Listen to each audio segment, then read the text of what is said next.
paz do Senhor, meus irmãos em Cristo Jesus, Deus vos abençoe. Estamos aqui na nossa lição número 3, a reforma protestante, o reavivamento da fé e o retorno às Escrituras. Muito bem, vamos para o texto áureo, onde Romanos 1:17 nos diz, porque nele se descobre a justiça de Deus de fé em fé, como está escrito, mas o justo viverá da fé. Nossa verdade aplicada diz, como discípulos de Cristo, devemos ansiar por receber mais do Senhor e aprender mais das Escrituras.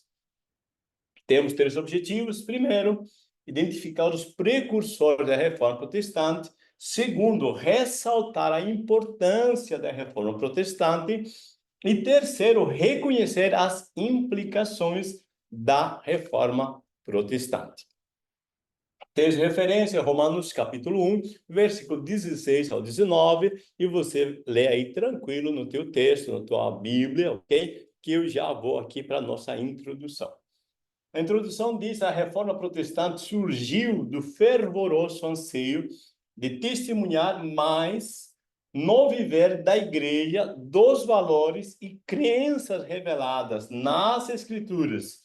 Esse mesmo sentimento é observado em diferentes momentos ao longo da história da igreja, inclusive nos nossos dias, tá? Então, nós já vamos começar aqui pensando que a reforma protestante surgiu de um desejo, surgiu de um fervoroso anseio de testemunhar mais no viver da igreja dos valores e crenças revelados nas Escrituras, ou seja, o que Deus valoriza, o que está escrito nas Escrituras que tem mais valor, o que eu acredito, tá? O que eu acredito que tem valor.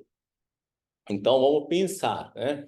Se eu acredito nas Escrituras, o que essas Escrituras me dizem a respeito do que eu devo valorizar em primeiro lugar, tá? Claro, tem assim, hierarquias de valores, primeiro, segundo, terceiro lugar, ou quarto lugar, né? Então, vamos pensar, tá? O que nós valorizamos, tá? E por que acreditamos que isso tem valor, tá? Dentro das Escrituras. Os precursores da reforma, John Wycliffe, John Hus e Girolamo Savonarola, né? Noutros livros de história, como Heróis da Fé, vai estar Jerônimo Savonarola, tá? Mas está tudo ok. Os precursores da reforma. A reforma protestante foi um dos avivamentos espirituais mais relevantes da história. Em 1517, um monge alemão, Martinho Lutero, elaborou 95 teses, cuja principal denúncia foi a venda de indulgências. O que é venda de indulgência? É venda de perdão. Ah, eu pequei. Ok, você vai pagar X valor e um líder vai declarar que você está perdoado, tá? Isso é a venda de indulgência. Essa prática levava as pessoas a acreditar na possibilidade de comprar da igreja a salvação de vivos e inclusive de mortos. Ou seja, se um parente meu morreu cometendo pecados ou em pecado, eu poderia pagar um valor e o líder da igreja declararia, tá, um perdão dessa pessoa. Então, vamos ver alguns precursores desse importante evento histórico. John Wycliffe é considerado o precursor da reforma religiosa das reformas religiosas que sacudiram a Europa nos séculos XV e XVI. Wycliffe desferiu pesados julgamentos ao clero ainda no século XIV, desaprovando a elaboração ou a exploração de propriedades e o pagamento de indulgências. Traduziu grande parte da Bíblia para a língua inglesa. Então, um dos melhores legados, vamos dizer assim, de John Wycliffe foi traduzir, tá, a Bíblia para a língua inglesa. Porque antigamente a maioria das pessoas, tá, só tinha acesso, quando tinha acesso a uma Bíblia, na tradução latina. Então, o povo inglês, por exemplo, né, o povo da Inglaterra, não sabia latim. Então, o povo ficava sem saber, sem conhecer as escrituras. Então, dar ao povo, tá, grande parte da Bíblia para eles, tá, foi um poder de libertação. Através da palavra, Deus está trabalhando mediante John Cliff, tá, para trazer a libertação dessa nação, tá, do mundo, na verdade, da humanidade. John Hus, esse precursor da reforma, era um gigante na fé, com total confiança nas escrituras. Hus manifestou sua discordância com os sacerdotes que afirmavam ter o poder de mandar pessoas para o inferno. Mesmo vivendo uma vida piedosa, o fervor do espírito sobre Hus despertou a atenção dos líderes da igreja, que o viam como um anátema. Vamos entender, né? Veja, John Hus, ele confessa que só a palavra de Deus, tá, é a nossa regra de fé. E não concorda que as pessoas tenham poder de dizer que uma pessoa vai para o inferno ou vai para o céu. Tá? Então, ele vai ministrar, vai pregar a palavra de Deus. John Hus, ele vai ser condenado a morrer queimado. Tá? Então, quando naquela época as pessoas não concordavam com aquilo que o clero pregava, né, o que a igreja da época pregava, então se dava a penalidade da fogueiras, que era, né, que matar a pessoa, tá? A chamado Santa Inquisição, onde a pessoa era amarrada a um poste, a um tronco, né? Colocado, como foi feito em João Rússio, uma coroa, né? Com desenho de demônios, tá? E colocaram fogo, tá? Em João Rússio. Antes, aliás, aqui, John Wycliffe, tá? Ele não morreu queimado vivo, mas ele foi condenado após a morte dele, após passado um tempo, a igreja da época condenou ele a ser queimado, mas já estava morto. Mas mesmo assim, a igreja da época, tá, desenterrou o corpo de John Wycliffe e queimou, né? John Hus, lamentavelmente, ele foi queimado vivo. Só que, historicamente, se conta, por vários historiadores, que John Hus, ao morrer, ele cantava ao Senhor, louvava ao Senhor, e ele disse uma frase que é citado muitas vezes, que é: hoje vocês podem matar um ganso, que Hus significa ganso, mas Deus levantará daqui a 100 anos um cisne que vocês não poderão matar, tá? Segundo alguns autores da história, seria uma profecia depois de 105 anos, mais ou menos, tá? Que Martinho Lutero vai pregar as 95 teses no castelo de Wittenberg, tá? Então, ou seja, esse período, mais ou menos, seria a profecia acerca de Martinho Lutero, ok? Jerônimo Savonarola, ou Girolamo Savonarola, é um dos pré-formadores, teve ação especial na Itália, inflamado pelo desejo de combater tudo aquilo que considerava imoral e não condizente com a fé cristã. Savonarola passou a dedicar-se à defesa das práticas que acreditava serem única via para a salvação das almas. Ele denunciou os desmandos e orgias promovidos pelo clero desviado. Clero é um termo técnico, tá, para pessoas que pertencem à liderança de uma igreja.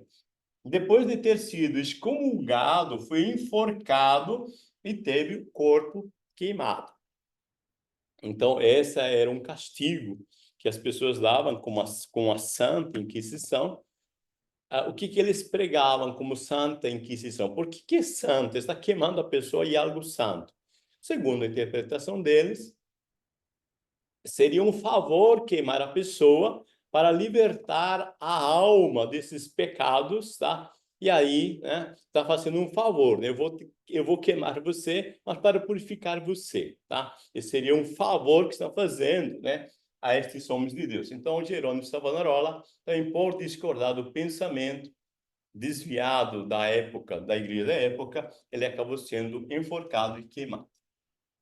Os reformadores, Martinho Lutero, Ulrico Zwinglio e João Calvino. Os reformadores, muitas pessoas foram instrumentos nas mãos de Deus durante a Reforma Protestante, dentre as quais destacaremos três, que são Martinho Lutero, Ulrico Zwinglio e João Calvino. Martinho Lutero, a Reforma Protestante foi, sem dúvida, o mover de Deus para redirecionar a igreja à sua verdadeira vocação. Certo dia, iluminado pelo Espírito Santo, Lutero leu nas Escrituras: o justo viverá da fé. Romanos 1:17. Ao perceber que a igreja romana havia se afastado do evangelho, Lutero fixou suas 95 teses nas portas da Catedral de Wittenberg, iniciando assim a chamada Reforma Protestante. É muito importante nos entendermos o contexto onde Martinho Lutero ele tem essa iluminação das escrituras, tá? Quando diz o justo viverá da fé. Porque naquele período, como nós falamos anteriormente, estava havendo abertamente a venda das indulgências, que seria a venda do perdão, independente do tamanho do pecado ou do pecado que a pessoa tivesse cometido, havia valores para cada pecado. Se você mentiu, tinha um preço para você pagar para a igreja. Se você roubou, era outro valor. E assim, cada pecado tinha valores.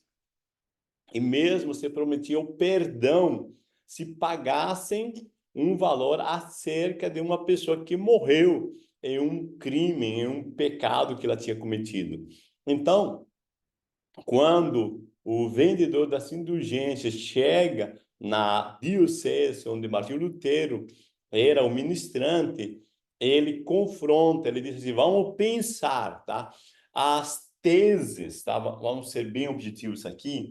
As teses que se coloca por Martinho Lutero era algo comum na época. Os professores, como o Martinho Lutero era professor da Universidade de Wittenberg, tá? Colocarem teses, ou seja, questões a serem discutidas por todos os alunos. O que era certo, por que era certo, o que você pensava acerca disso, onde estava o valor dessa crença. E, nesse contexto, as pessoas, ou o próprio Martinho Lutero, não pensava, nem pensou, não passou na sua cabeça que essas 95 teses fossem divulgadas rapidamente e desestruturassem a igreja daquela época, abalassem a estrutura, porque eram questões que iam de frente, confrontando aquilo que se dizia sobre compra, né, do perdão ou do céu, da salvação. Ele proclama: é pela fé, o justo viverá da fé. A única coisa que eu preciso para ser salvo é aceitar e crer, tá? É viver pela fé, isso é crer que Jesus é o único e suficiente Salvador. Bom, o Ulrico Zwinglio é outro teólogo suíço, outro principal líder da Reforma Protestante na Suíça. Tinha alguns pontos em comum com Lutero. Refutava a autoridade do Papa, tá? Conforme 2 Timóteo 3,16, e acreditava que tudo deve ser apreciado segundo a Bíblia, né? Como eu disse anteriormente, quando os líderes se colocam acima da palavra, tá? Aí o líder já está se colocando como se fosse o próprio Deus, porque Deus e a sua palavra são um, tá? Então, um líder se colocar acima da palavra é tentar se colocar acima de Deus e isso não é aceito nas Escrituras. Então, acreditava que tudo deveria ser apreciado segundo a Bíblia, defendia a doutrina da justificação somente pela fé, igual a Martinho Lutero. Zwinglio entendia que a fé é um dom do Espírito Santo, não tendo afinidade intrínseca com o batismo nas águas. Veja só, era pregado, era anunciado antigamente que a pessoa deveria ser batizada para ter direito à salvação. Era assim chamado, ou acreditado naquele período, tá? E Zwinglio diz, não, a fé é que nos salva. O batismo é uma confissão pública da minha fé, mas o que me salva é a fé. Ele entendia que o falar em línguas é um dom dado aos crentes que serve como um sinal para os não crentes, ou seja, é um dom que Deus dá para o cristão, tá? E os outros vão ver, né, que Deus realmente manifesta-se, tá, na vida das pessoas. É nesse contexto que seria o falar em línguas, um dom dado aos crentes, que serve como um sinal para os não crentes, ou seja, é uma evidência, uma prova de que Jesus batiza com o Espírito Santo. João Calvino deixou como legado uma das mais significativas produções literárias do século XVI. Vemos que ele deu atenção direta à pessoa do Espírito Santo ao abordar assuntos referentes às demais áreas da teologia sistemática, como teologia ou teontologia, que é o estudo de Deus, a soteriologia, estudo da salvação, eclesiologia, estudo da igreja, da doutrina da igreja, e a pneumatologia, que é estudo referente à pessoa do Espírito Santo. Ele é chamado pelos estudiosos modernos o teólogo do Espírito Santo, pois foi o primeiro a sistematizar de forma clara o ensino bíblico sobre o Espírito Santo. Veja, o que quando a gente fala de teologia sistemática, tá? É organizar, sistematizar o conteúdo bíblico acerca de um tema. Por isso que chama sistemática, tá? Organizar o tema.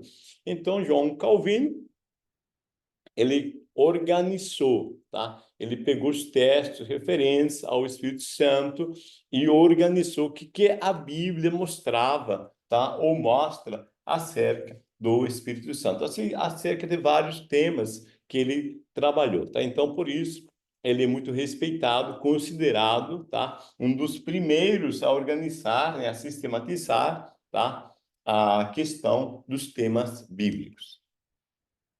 As implicações da reforma. O Espírito Santo na vida de Lutero, a salvação se fundamenta na fidelidade de Deus e as 95 teses. Vamos pensar um pouquinho nesses pontos agora. A reforma protestante aconteceu em uma conjuntura de grandes mudanças sociais, políticas, culturais e econômicas na Europa, influenciando na formação dos estados modernos. Depois dela surgiram novas denominações cristãs. Veja, o mundo, tá, estava vivendo o processo de mudança. O sistema que estava existindo na época de um sistema religioso opressor, onde colocava e retirava reis, né, autoridades, onde se interpretava que a igreja deveria reinar aqui no mundo, né? É uma interpretação acerca do milênio que eles tinham, que a igreja deveria reinar aqui no mundo, logo a igreja deve mandar em tudo, inclusive na política, ou em todas as áreas, na economia, tá? Então, a sociedade se sente oprimida, está se descobrindo novos mundos, tá? Como vai acontecer, vai ser descoberto a América, Estados Unidos, vai ser descoberto aqui Latinoamérica, né? Bolívia, Brasil. Em 1500 em diante está começando a surgir novas visões de mundo. Então, todo esse processo de inconformismo com a opressão religiosa, com as descobertas de novas possibilidades, tá? Vai fazer com que o ambiente esteja propício para uma mudança de mundo, literalmente. Então, Martinho Lutero não somente ele fez uma reforma da igreja, mas o mundo mudou após Martinho Lutero, tá? Nesse contexto. O Espírito Santo na vida de Lutero. Para Lutero, o Espírito Santo era uma pessoa admirável a ser apreciada e amada, e não um barulho a ser sentido. Lutero, certamente impulsionado pelo Espírito Santo, teve o cuidado de estudar a Bíblia e iniciar um longo e progressivo retorno à visão teológica mais coerente com a autoridade das Escrituras. Então, Martinho Lutero tinha uma comunhão muito profunda com o Espírito Santo. Segundo alguns teólogos, até mesmo profetizava, tá? E essa comunhão com o Espírito Santo fez ele, mergulhar, tá? No estudo da palavra de Deus, no aprofundamento da palavra de Deus. Disse a história que certo dia a esposa teve que chamar na porta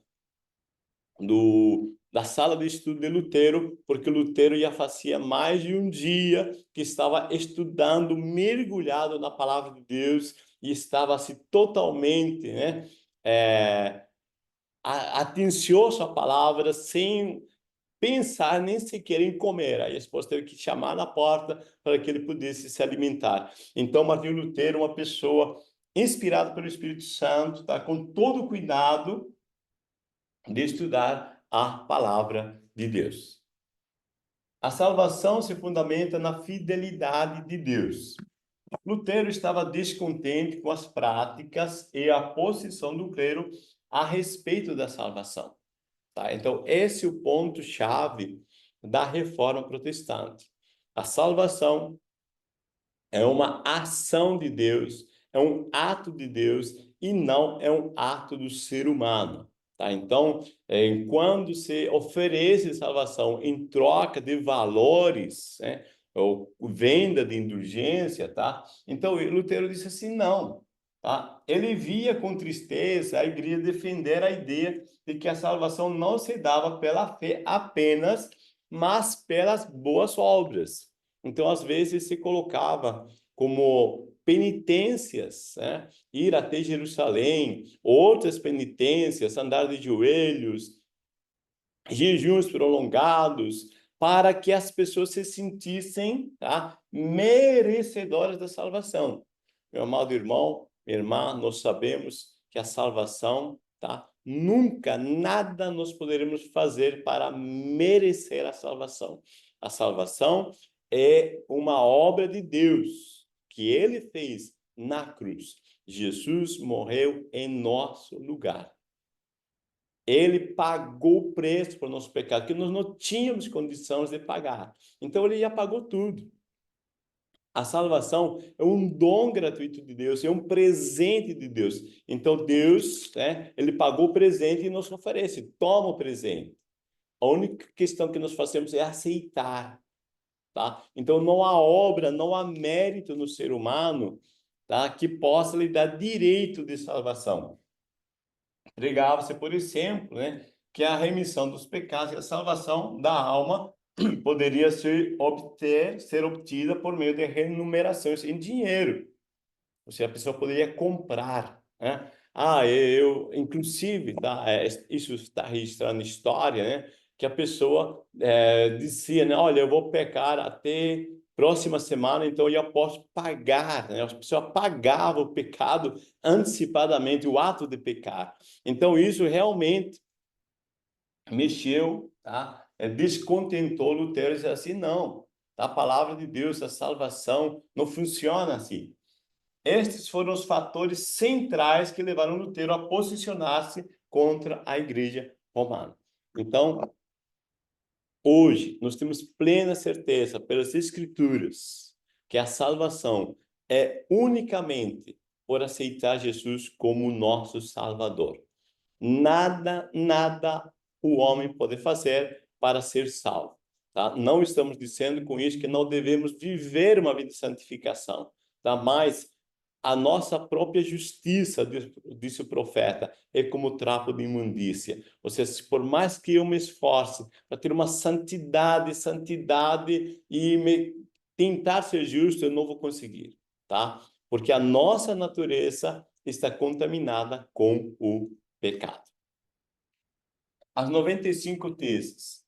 Talvez Lutero não tinha imaginado que, ao fixar as 95 teses na porta da igreja do castelo alemão de Wittenberg, em 1517, ele passaria a ser um dos personagens principais da história da igreja.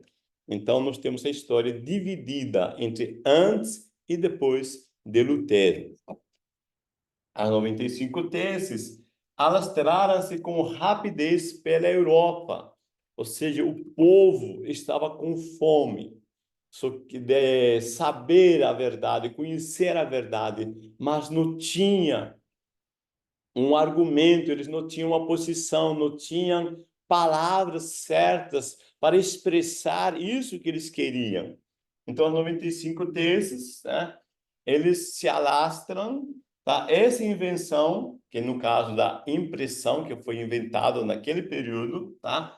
Mudou o processo de reprodução de livros, que saiu da escala artesanal, ou seja, era manualmente feito, para a industrial. Com isso, as ideias de Lutero se propagaram e conquistaram seguidores em toda a Europa.